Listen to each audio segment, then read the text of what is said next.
Hello and welcome to World Watch on Oweleke TV. I am Antonia Nwokolo. US President Joe Biden and former President Donald Trump have won the Michigan primaries, further solidifying the all but certain rematch between the two. Defeating Minnesota Representative Don Phillips, his one significant opponent left in the Democratic primary, Biden was dealt a stinging rebuke over the Gaza conflict in an Arab American-led protest.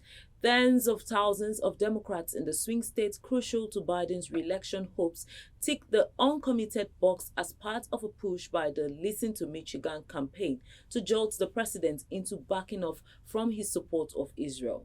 With almost two-thirds of polling stations still to report, the uncommitted share accounted for 50,000 votes, more than double the final totals in each of the last three election cycles.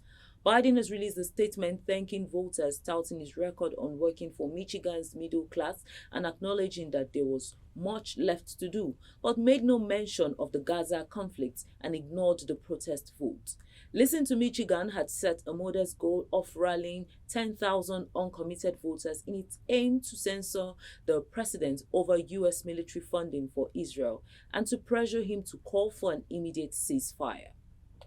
A federal judge in Texas on Tuesday ruled that a $1.7 trillion government funding bill was unconstitutionally passed in 2022 through a pandemic-era rule that allowed lawmakers in the U.S. House of Representatives to vote by proxy rather than in person. U.S. District Judge James Wesley Hendricks in Lubbock reached that conclusion as he granted Republican Texas Attorney General Ken Paxton's request to block a provision of that bill that gave pregnant workers stronger legal protections. The judge, an appointee of Republican former President Donald Trump, called the scope of his ruling limited and said it did not block all of the spending law. Texas had only sought to block two provisions ultimately.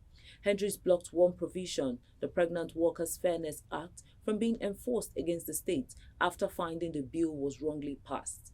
That law requires employers to provide pregnant workers with reasonable accommodations. He issued an injunction barring the U.S. Department of Justice and Equal Employment Opportunity Commission from enforcing that provision in cases involving state government employees. His order did not apply to other Texas workers. President Joe Biden has signaled that a ceasefire in Gaza could be at hand, saying Israel has agreed to pause its offensive during the upcoming Muslim holy month of Ramadan if a deal is reached to release some hostages held by Hamas.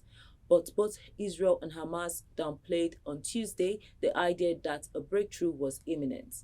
In the wake of Hamas's attack on southern Israel on October 7th, Israel's air, sea and ground campaign in Gaza has killed tens of thousands of people, obliterated large swaths of the urban landscape, displaced 80% of the battered enclave's population, and sparked concerns that a famine could be imminent, according to the United Nations.